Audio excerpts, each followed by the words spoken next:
अस्सलाम वालेकुम क्लास।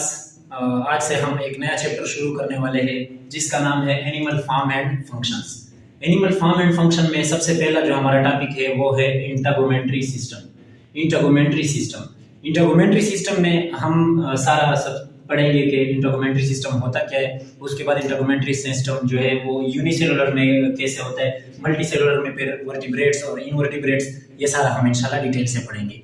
तो चलो शुरू करते हैं। इंटरगोमेंट्री सिस्टम क्या होता है? सबसे पहले इंटेगुमेंट का वर्ड का क्या मतलब है? इंटेगुमेंट वर्ड का मतलब है outer covering of an animals, यानी skin, cuticle, shell and tegument. Outer covering हमारे पास फॉर एग्जांपल हमारी स्किन है, ये हमारी आउटर कवरिंग है, ये हमारी इंटरगोमेंट्री सिस्टम में आता है। स्किन जो है ऐसे यूनिसेलुलर में शेल होता है, यूनिसेलुलर में इनवर्टिब्रेट्स में शेल होता है, टेगुमेंट होता है, क्यूटिकल होता है, स्किन होता है। ये सारा जितना भी आउटर कवरिंग्स है, जितने भी ऑर्गेनिजम्स की आउटर कवरिंग जो भी जितनी भी है, उस सारे सिस्टम को क्या कहते हैं? इंटरगोमेंट्री सिस्टम कहते हैं। तो इंटरगोमेंट्री सिस्टम के बाद इस इंटरगोमेंट्री सिस्टम का रोल क्या है, उसका रोल मैं आप लोगों को यहाँ पर अभी पॉइंट वाइज मैंने लिखा हुआ है, वो सारा मैं आप लोगों को समझा देता हूँ पॉइंट वाइज। सबसे पहला जो पॉइंट है, involve in gaseous exchange. Integumentary system में जो आउटर कवरिंग है, फॉर एग्जांपल हमारी स्किन है, ऐसे इनवर्टिब्रेट्स का जो शेल है, फॉर एग्जांपल कछुआ हमारे पास जो है उसका शेल है, ऐसे ये किस चीज में इन्वॉल्व होता है? इन्वॉल्व इन गैसियस एक्सचेंज में भी जो हमारे इंटेगुमेंट्स है, या हमारी स्किन है, हमारा शेल है, क्यूटिकल है, टेगुमेंट है, ये गैसियस एक्सचेंज में इन्वॉल्व होते हैं। उसके बाद removal of waste material. For example हमारे स्किन के ऊपर हमें पसीना आता है, हम जब ज्यादा भागते हैं या प्रैक्टिस के दौरान हमें पसीना आता है, वो जो है वो वेस्ट मटेरियल है, हमारे जिस्म को उसकी कोई जरूरत नहीं, इसलिए वेस्ट मटेरियल के रिमूवल में भी ये हेल्प करता है इंटरगोमेंट्री सिस्टम। उसके बाद involve in regulation of temperature में भी हेल्प करता है। फॉर एग्जांपल अगर बाहर टेम्परेचर कोल्ड है तो हमारा जो जिस्म है वो हमें हॉटनेस प्रोवाइड करता है, यानी हमें गर्माइश प्रोवाइड करता है। यानी ये जो इंटरगोमेंट्री सिस्टम है ये रेगुलेशन ऑफ टेम्परेचर में भी इन्वॉल्व है। आउटर कवरिंग है, हमारे जितने भी ऑर्गेनिजम्स का आउटर कवरिंग है वो हमारे इंटरगोमेंट्री सिस्टम में आता है। उसके बाद इन्वॉल्व इन लोकोमोशन क्या होता है? लोकोमोशन ये होता है कि ये अभी मैं अपनी जगह पर खड़ा हूँ, अपने हाथ हिला रहा हूँ, ये लोकोमोशन में नहीं आता, ये मूवमेंट में आता है। लोकोमोशन क्या है? फॉर एग्जांपल मैं इस जगह से इस जगह पर आ गया, ये जो है ये लोकोमोशन है। मतलब एक जगह से दूसरी जगह पर जाने को लोकोमोशन कहते हैं। तो ये जो इंटरगोमेंट्री सिस्टम के इंटेगुमेंट्स हैं, स्किन, क्यूटिकल, शेल वगैरह, ये जितने भी हैं ये लोकोमोशन में भी इन्वॉल्व होते हैं। उसके बाद इन्वॉल्व इन न्यूट्रिएंट एब्जॉर्प्शन में भी इन्वॉल्व होते हैं, यानी हमारे सराउंडिंग में जो न्यूट्रिएंट्स होते हैं उसके एब्जॉर्प्शन में भी ये इन्वॉल्व होते हैं। ये ऐसे कुछ जो है ना इनवर्टिब्रेट्स होते हैं, वो न्यूट्रिएंट एब्जॉर्प्शन में भी इन्वॉल्व होते हैं, यानी इंटरगोमेंट्री सिस्टम न्यूट्रिएंट एब्जॉर्प्शन में भी इन्वॉल्व होते हैं। ठीक है। उसके बाद 6 पॉइंट है रिसीव स्टिमुलाई क्या होता है? Any change to temperature, pain and humidity. Stimuli हमारे पास क्या होता है? स्टिमुलाई ये होता है कि हमारे पास जब बाहर से टेम्परेचर मतलब चेंज हो जाता है, टेम्परेचर फॉर एग्जांपल हमारे पास कोल्ड वेदर है या फिर हॉट वेदर है इंतहाई, तो ये कौन इसको रिसीव करता है, कौन हमें बताता है कौन इसको रिसीव करता है? इस स्टिमुलाई को चेंज है, स्टिमुलाई चेंज को कहते हैं। यानी ये कौन रिसीव करता है? हमारी स्किन रिसीव करती है। स्किन से हमारे दिमाग, हमारे ब्रेन में जाता है कि मतलब बाहर जो वेदर है वो हॉट है या कोल्ड है। यानी स्टिमुलाई क्या? इन्वायरमेंटल चेंज है, इन्वायरमेंट को, ह्यूमिडिटी, पेन, यानी हमें जब इंजरी लग जाती है वो किस पे सबसे पहले लगती है? स्किन पे, यानी आउटर कवरिंग पे लगती है। इसलिए मैंने आपको बताया कि इंटरगोमेंट्री सिस्टम जो है वो आउटर कवरिंग है। ठीक है। उसके बाद 7 पॉइंट क्या है? Provides protection against mechanical and physical injury. Protection provide करता है मैकेनिकल और फिजिकल इंजरी में। मतलब हमें कोई भी फिजिकल इंजरी लग गई, फॉर एग्जांपल हम गिर गए, हमें वो खून आ रहा है, जब हमें खून आ रहा हो तो उसके बाद वो जो हमारी स्किन है वो खुद बहुत ठीक हो जाती है। ये क्या? ये सारा जितना भी है ये हमारे इंटरगोमेंट्री सिस्टम में आता है। इंजरी जब हमें लगती है, फिजिकल इंजरी जब हमें लगती है, उसके खिलाफ हमें प्रोटेक्शन प्रोवाइड करता है। उसके बाद 8th पॉइंट क्या है? Provides protection against enemies and micro organisms और एनिमीज के खिलाफ हमें प्रोटेक्शन प्रोवाइड करता है। कौन? यानी स्किन, जो हमारी आउटर कवरिंग जो है हमारी इंटरगोमेंट्री सिस्टम में क्या आता है? स्किन आता है हमारी जो है स्किन है, तो वो हमें माइक्रो ऑर्गेनिजम्स और जो हमारे एनिमीज है उसके खिलाफ हमें प्रोटेक्शन प्रोवाइड करता है। उसके बाद अब इंटरगोमेंट्री सिस्टम हम पढ़ेंगे डिटेल से यूनिसेलुलर में और मल्टीसेलुलर में। मल्टीसेलुलर, अभी हमने ये पढ़ा है कि इंटरगोमेंट्री सिस्टम होता क्या है, वो उसके रोल क्या है, उसकी क्या क्या किरदार है। फॉर एग्जांपल ये जितने भी हमने पॉइंट पढ़े वो सारे। अब इंटरगोमेंट्री सिस्टम हम यूनिसेलुलर में और मल्टीसेलुलर में पढ़ेंगे। मल्टीसेलुलर में दो तरह के होते हैं, इनवर्टिब्रेट्स में अलग हम पढ़ेंगे और वर्टिब्रेट्स में अलग। इस वीडियो में हम यूनिसेलुलर और इनवर्टिब्रेट्स में पढ़ेंगे, फिर इंशाल्लाह नेक्स्ट वीडियो में हम वर्टिब्रेट के बारे में पढ़ेंगे। तो अब यूनिसेलुलर को शुरू करते हैं। तो अब हम यूनिसेलुलर इंटरगोमेंट्री सिस्टम पढ़ेंगे कि यूनिसेलुलर में इंटरगोमेंट्री सिस्टम जो है वो कैसे होता है। यूनिसेलुलर का मतलब ये है कि मतलब एक सिंगल सेल होता है तो कंप्लीट लाइफ साइकिल गुजरता है। उसमें हम प्रोटोजोआ का हमने एग्जांपल लिया हुआ है, प्रोटोजोआ में पैरामीशियम जो है वो उसका हमने एग्जांपल लिया हुआ है, उसका हम पढ़ेंगे। इंशाल्लाह आप लोगों को समझ में आ जाएगा। ये फॉर एग्जांपल हमारे पास एक पैरामीशियम है, ये पैरामीशियम है हमारे पास। तो इसका ये जो आउटर मेम्ब्रेन है वो प्लाज्मा मेम्ब्रेन है, यानी इसका इंटरगोमेंट्री सिस्टम में कौन रोल अदा करता है, प्लाज्मा मेम्ब्रेन। तो इसके बाद ये कंट्रैक्टाइल वैक्यूल होता है इसके पास, और ये एक्स्ट्रा पॉइंट मैंने लिखा हुआ है कि pump out excess amount of water, यानी एक्सेस अमाउंट ऑफ वाटर को बाहर निकालता है। अब इसका प्लाज्मा मेम्ब्रेन जो है वो किस किस चीज में इन्वॉल्व होता है हम इंटरगोमेंट्री सिस्टम में पढ़ रहे हैं, ठीक है। इसलिए इसका ये जो आउटर कवरिंग है, यानी इसका आउटर जो कवरिंग है वो प्लाज्मा मेम्ब्रेन है। और प्लाज्मा मेम्ब्रेन में अब इसका हम पढ़ेंगे प्लाज्मा मेम्ब्रेन इन्वॉल्व इन किस चीज में इन्वॉल्व होता है, involve in gaseous exchange bye diffusion.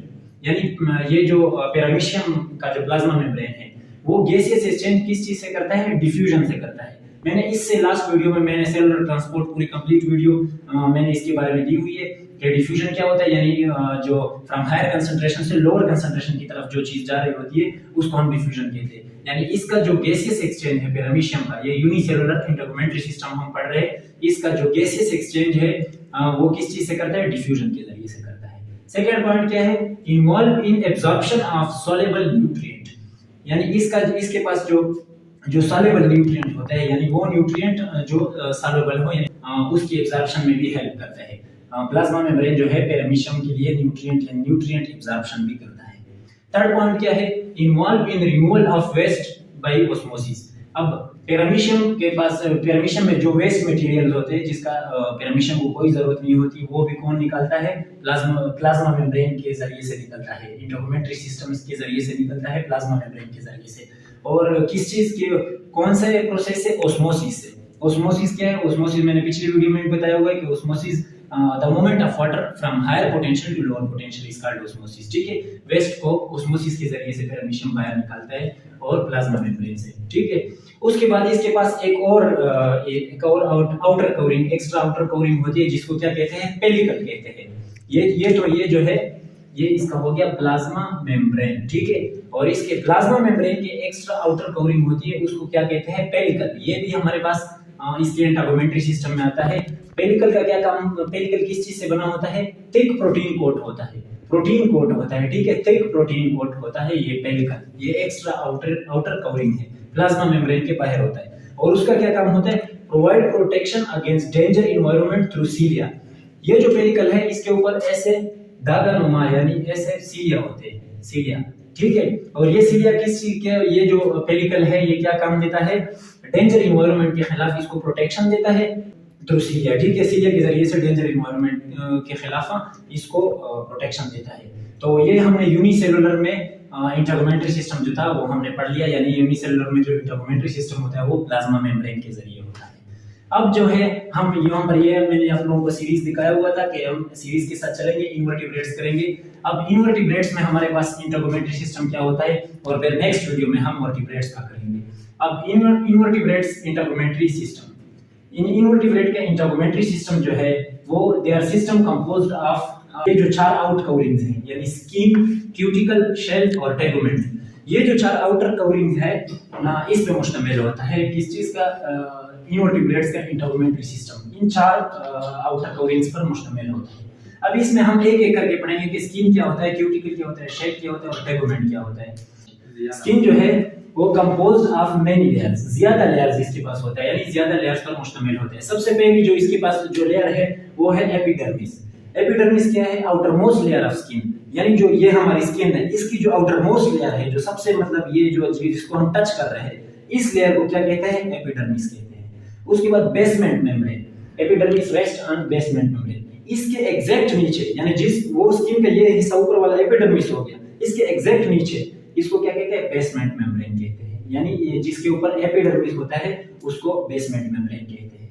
उसके बाद कनेक्टिव टिश्यू, कनेक्टिव टिश्यूज क्या होता है, basement membrane rest on connective tissue, यानी ये जो सबसे पहला जो है वो एपिडर्मिस है, उसके नीचे बेसमेंट मेम्ब्रेन है, उसके नीचे कनेक्टिव टिश्यूज है। उम्मीद करता हूं आप लोगों को समझ में आ गया होगा। उसके बाद शेल, ये ऐसे तरतीब वाइज पढ़ रहे हैं। शेल क्या होता है, शेल जो है outer most covering of Mollusca, ये भी आउटर मोस्ट कवरिंग है। आउटर मोस्ट कवरिंग हमारे पास सारी है क्योंकि हम इंटेगुमेंट्री सिस्टम के बारे में पढ़ रहे हैं। इंटेगुमेंट्री सिस्टम सारा बेस किस चीज पर करता है, सारा बेस जो है ना ये आउटर मोस्ट कवरिंग पर करता है। शेल भी आउटर मोस्ट कवरिंग है मोलस्का के, ये जो हमारे पास मोलस्कम्स होते हैं उसका जो आउटर मोस्ट कवरिंग है उसको क्या कहते हैं, शेल कहते हैं। यानी फॉर एग्जांपल हमारे पास जो कछुआ है, कछुए का जो ऊपर शेल होता है, जो ऊपर खोल होता है हार्ड, वो क्या है हमारे पास शेल है, उसको हम शेल कहते हैं। It is made up of calcium carbonate, ये जो शेल है ये जो मोलस्का के ऊपर होता है आउटर मोस्ट कवरिंग, उसको हम क्या कहते हैं, वो सॉरी किस चीज से बना है, कैल्शियम कार्बोनेट से बना है, सेक्रेटेड बाय ग्लैंड्स। और कैल्शियम कार्बोनेट जो है वो किस चीज कौन सेक्रेट करता है, ग्लैंड सेक्रेट करता है। इनवर्टिब्रेट्स के इंटेगुमेंट्री सिस्टम में हमने स्किन और शेल को पढ़ लिया, अब टेगुमेंट को पढ़ते हैं। टेगुमेंट क्या चीज है, it is multi nucleated cell layers, ये मल्टी न्यूक्लिएटेड सेल लेयर्स हैं। मल्टी न्यूक्लिएटेड का क्या मतलब है कि एक ही मेम्ब्रेन के अंदर ज्यादा न्यूक्लियस होते हैं, इसलिए इसको मल्टी न्यूक्लिएटेड कहा जाता है। और सेल लेयर्स होते हैं हमारे पास, बहुत ज्यादा सेल होते हैं, यानी एक दूसरे के ऊपर एक, यानी बहुत ज्यादा सेल लेयर्स होते हैं, लेकिन वो सेल क्या होते हैं, मल्टी न्यूक्लिएटेड होते हैं, ज्यादा न्यूक्लियस उनके पास होती है। वो क्या होता है, उसको क्या कहते हैं, हम टेगुमेंट कहते हैं। ये भी आउटर कवरिंग है, ठीक है, आउटर कवरिंग यानी इंटेगुमेंट्री सिस्टम में आता है। इसका एग्जांपल क्या है, अर्थवर्म्स, अर्थवर्म्स के पास जो है ना वो टेगुमेंट होता है। उसके बाद हम आते हैं क्यूटिकल पे। क्यूटिकल क्या है, dead layers of polysaccharides and proteins on arthropoda. Arthropoda जो हमारे पास है, आर्थ्रोपोडा जो हमारे पास ग्रुप है, उसके पास क्या है, dead layers of polysaccharides and proteins, proteins और पॉलीसेकेराइड्स के डेड लेयर्स यानी मुर्दा लेयर्स होते हैं पॉलीसेकेराइड्स और प्रोटीन के आर्थ्रोपोडा के पास, उसको हम क्या कहते हैं, क्यूटिकल कहते हैं। आर्थ्रोपोडा क्या होते हैं, कीड़े, कीड़े मकोड़े जितने भी है वो आर्थ्रोपोडा है, ठीक है। उसके पास डेड लेयर पॉलीसेकेराइड्स और प्रोटीन होते हैं, और ये हमारे पास इसको क्या कहा जाता है, क्यूटिकल कहा जाता है। इसके दो टाइप्स है, थिन फ्लेक्सिबल क्यूटिकल और thick flexible cuticle. Thick flexible नहीं, थिक क्यूटिकल, ठीक है। थिक जो होती है वो फ्लेक्सिबल नहीं होती। थिन फ्लेक्सिबल क्यूटिकल का क्या मतलब है, पतला, यानी इसके ये जो है वो पतले लेयर्स होते हैं, फ्लेक्सिबल होते हैं, यानी वो ऐसे फ्लेक्सिबल होते हैं, इसलिए उसको थिन फ्लेक्सिबल कहते हैं। और थिक जो होते हैं वो मोटे होते हैं, इसलिए वो फ्लेक्सिबल नहीं होते, और थिक क्यूटिकल उसको कहा जाता है। उसके बाद this is exoskeleton in which organisms can not grow. Cuticle में ये इंतहाई इंपॉर्टेंट पॉइंट है कि जिनके पास क्यूटिकल होते हैं, यानी ये क्यूटिकल जो है ये एक्सोस्केलेटन है, ये जब इसके ऊपर राउंड अप हो जाता है, यानी ये जब इसके ऊपर आ जाता है क्यूटिकल, उसके बाद वो ऑर्गेनिज्म हमारे पास ग्रो नहीं कर सकता। वो ऑर्गेनिज्म जब ग्रो करता है, ग्रो करने के लिए क्या करता है, क्यूटिकल जो है उसको उतार देता है, और क्यूटिकल के बाद जब क्यूटिकल को उतार देता है उसके बाद वो ग्रो करना शुरू कर देते हैं, और इस प्रोसेस को क्या कहते हैं, एक्डाइसिस मोल्टिंग। इस प्रोसेस को एक्डाइसिस मोल्टिंग कहा जाता है, ठीक है। और जब इसके ऊपर क्यूटिकल होता है तब वो ग्रो नहीं कर सकते। उम्मीद करते हैं आप लोगों को इनवर्टिब्रेट्स का इंटेगुमेंट्री सिस्टम और उसके बाद यूनिसेलुलर का इंटेगुमेंट्री सिस्टम ये सारा समझ में आ गया होगा। अब इंशाल्लाह कल की वीडियो में हम मल्टीसेलुलर में वर्टिब्रेट्स ये भी हमने कर लिया, यूनिसेलुलर का भी कर लिया, इनवर्टिब्रेट्स का भी कर लिया। नेक्स्ट वीडियो में इंशाल्लाह हम वर्टिब्रेट्स का इंटेगुमेंट्री सिस्टम पढ़ेंगे। तो ठीक है, तब तक के लिए अल्लाह हाफिज़, मिलते हैं नेक्स्ट वीडियो।